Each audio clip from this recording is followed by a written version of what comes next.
Voilà, tous mes éléments sont en place. C'est le kever de Rachel, la tombe de Rachel, la matriarche.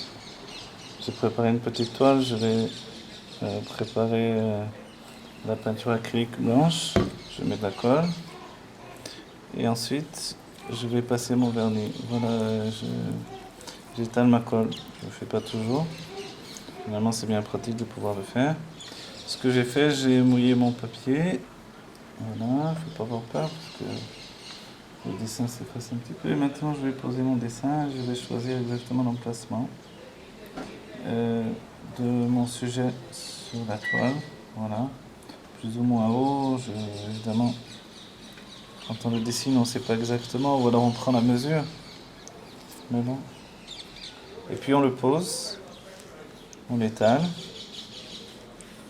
On peut le faire bien sûr, on se rappelle avec un peu du relief, ce qui donne toujours un effet intéressant. C'est dans cette technique de papier marouflé.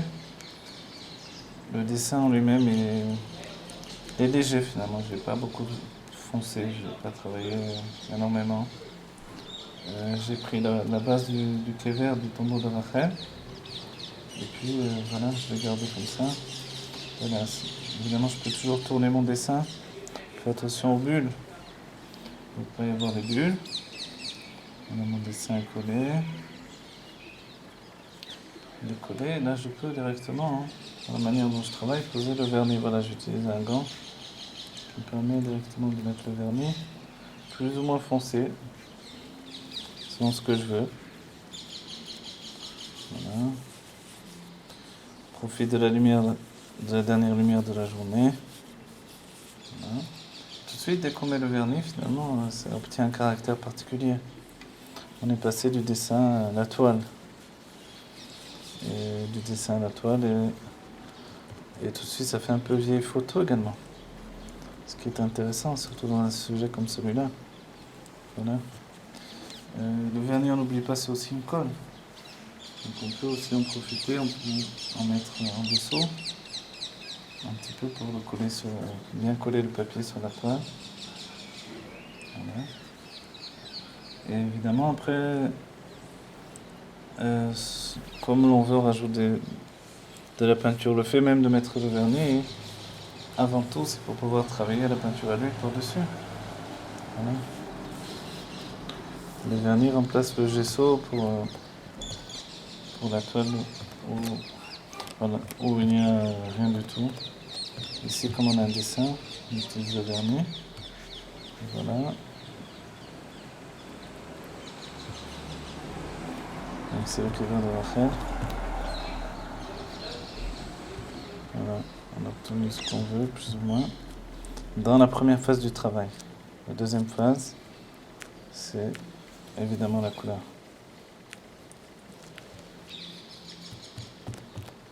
Voilà, on obtient des effets évidemment avec le vernis lui-même. Des effets qui peuvent être déjà apparentés à la peinture. Des effets de lumière. Je peux foncer certains endroits, les éclaircir. Comme ça, comme de la vie. Comme un glacé. Une peinture, donc je pose mes valeurs aussi avec le vernis finalement. Un petit peu. Donc le dessin est exécuté en encre. Et puis on en colle sur une toile et puis on travaille comme on veut ensuite, on met ce qu'on veut. Après on peut travailler avec des réaux de blanc, des réaux de couleur, en fait, faire ce qu'on veut exactement. Et ici le vernis est utilisé comme une couleur à part entière, en même temps que comme un moyen de poser des couleurs. Je viens de m'apercevoir, j'ai pas signé le dessin, donc il faudra signer ensuite, ultérieurement.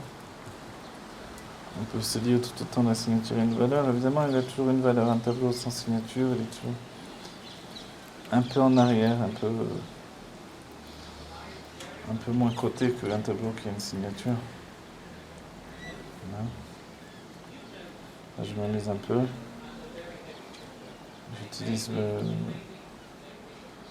utilise finalement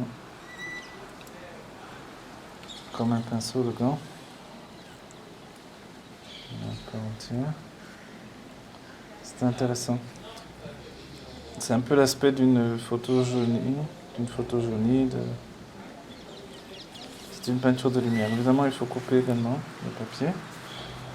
On a obtenu ce qu'on veut, donc on le coupe plus ou moins librement. Et surtout que si la toile est jolie et qu'on voit comme ici les clous, quand on voit les clous, alors on essaie de garder le fait de voir. On a ici un peu. S'il y a un trou et qui apparaît, qui laisse apparaître la toile en dessous, c'est pas grave, au contraire. Tout participe à faire que ça devienne une œuvre authentique, c'est une œuvre authentique, ça devienne une œuvre particulière avec un cachet. Et dans la peinture à l'huile, plus on voit en fait la couture sur le décor, plus on voit le travail, plus le tableau paraît, on va dire, plus le tableau paraît artisanal et mieux c'est. Ça ne cache pas ni les clous, ni le procédé lui-même. Là. On déchire. Évidemment, comme toujours, il ne faut pas avoir peur parce que on peut avoir peur de déchirer une partie du tableau. Puis quand on bouge, ça bouge. Donc le vernis bouge lui aussi. On a ici un point de vernis qui était un peu trop gros. On peut revenir à nouveau, on utilise ici, notre pinceau, c'est le gant lui-même. Voilà. On va dire tout ça, c'est une manière très libre de travailler. Je travaille au dessin, ensuite je travaille au stylo, donc c'est vraiment, on va dire, l'encre à portée de main, le dessin à portée de main. Ensuite, à partir du stylo, donc une approche très moderne, je fixe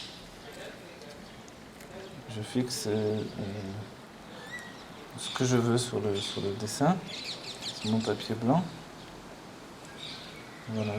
Et après, j'en colle sur la toile, ce qui s'appelle maroufler un papier. Et en dernier lieu, alors je pose mon vernis, et puis la finalité, quand je veuille ou non, c'est-à-dire si on le veut ou si on ne le veut pas. Quoi. La dernière partie des choses, c'est poser la couleur. La couleur à l'huile ou à l'acrylique. Évidemment, je préfère à l'huile. Voilà. Ou alors garder le dessin tel quel. On le trouve beau. Voilà, j'ai collé un bout de papier, on enlève. Et voilà le rendu finalement. Premier rendu. C'est le kéver de Rachel.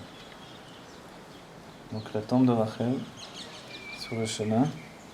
Lorsque les enfants partent en exil, alors elle est là sur le chemin pour les ramener de l'exil, pour venir à Jérusalem et reconstruire le temple et retrouver finalement la vie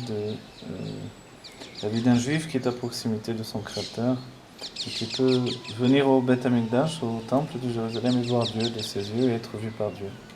Voilà la vie d'un juif, quelque chose de beau grâce à la présence des tzadikim et le tombeau de Rachel, lui, sur le chemin de Bethléem, comme on dit en français, alors il est là.